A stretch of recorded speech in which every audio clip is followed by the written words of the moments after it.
Hi, Mishpacha. It's Courtney again, America's Jewish mother. Welcome back to my channel. I was thinking about what I could film for today's video, and if you've watched my channel, you know that I teach college-level students. I teach first-year composition and survey literature courses mostly. And my students are all turning in their final exams this week, and then that's when it hit me. I was going to make a tag. A final exam tag. So this is an original tag, and I will put the questions down below. So question 1, name a book at the end or toward the end of a series that you felt finished on a strong note. Now, I typically am not a series reader. I'm reading the beginning of a series right now, but that's actually pretty unusual for me. So the book that I chose for this was Paradise by Toni Morrison in the loosely connected Beloved trilogy that consists of Beloved, Jazz, and Paradise. Paradise definitely makes a big impact, even just the opening sentence of the novel, which is, they shoot the white girl first. So that is the book I chose for that. Question 2. Name a book that was instrumental to your understanding of a complex issue. So for that, I chose Half of a Yellow Sun by Chimamanda Adichie. I knew nothing about the Nigerian Civil War prior to reading this book, which just goes to show how much gets left out in history classes in the United States. So yeah, I definitely felt like I understood something more about Nigeria and about the Biafran desire for independence after reading that book. Question 3. Share a book that does a particularly good job of examining the natural world. So for this, I actually chose Where the Crawdads Thing by Delia Owens. Now, personally, I think this book was overhyped.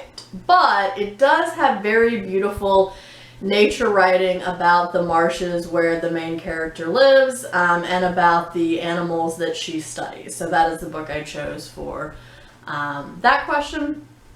Question 4, rhetorical appeals. I teach this in first year composition. So rhetorical appeals. Share 3 books, fiction or nonfiction, one that made persuasive use of logic, one that was highly credible, and one that made good use of emotion. So I actually picked all nonfiction books for this, but you can pick, whatever kind of book you want. So for logic, I chose The New Jim Crow by Michelle Alexander. I think that she uses a lot of data and statistics and reliable studies to prove her argument about mass incarceration's disproportionate effect on African Americans. For credibility, I chose We Were 8 Years in Power by Ta-Nehisi Coates. Now, this book includes a collection of long-form essays that Coates originally wrote for The Atlantic, one for each year of Barack Obama's presidency. Some of the essays are about the Obamas, but others of them tackle subjects like Bill Cosby or why so few African Americans study the Civil War.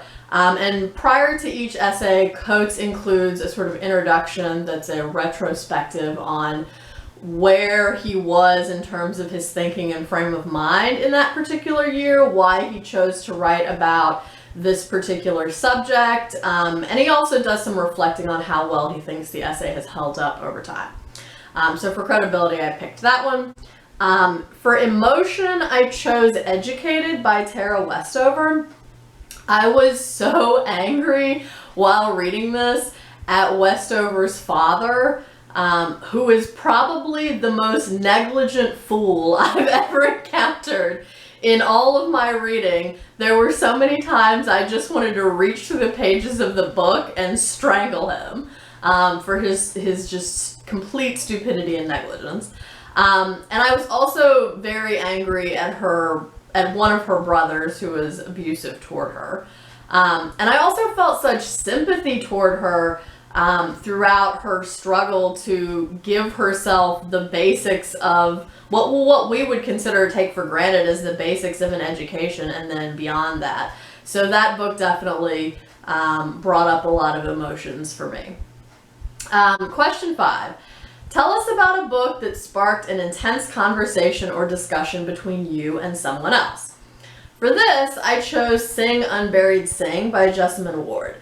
This is probably going to be an unpopular opinion, but I actually buddy read this book with my friend Taylor in December, I think, and it had been kind of hyped, and so I think we both were thinking, oh, this is going to be really good, but then after we read it, we both kind of agreed that it was a less good version of Toni Morrison's Beloved, just in a modern day setting.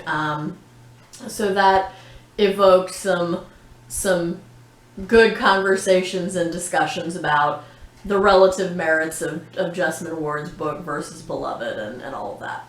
And then the last prompt for this tag, before tagging other people, is tell us about a book that left you thinking long after you had finished it. So for this, I chose a book that I read in March, which was 4 Major Plays by Henrik Ibsen. So that book contained the plays A Doll's House, Ghosts, Hedda Gabler, and The Master Builder. I found Hedda Gabler somewhat disturbing, and it has left me thinking about people's individual moral and ethical frameworks. And I also really thought a lot about The Master Builder after I finished that one. It left me thinking about the roles of free will versus fate and destiny in people's lives.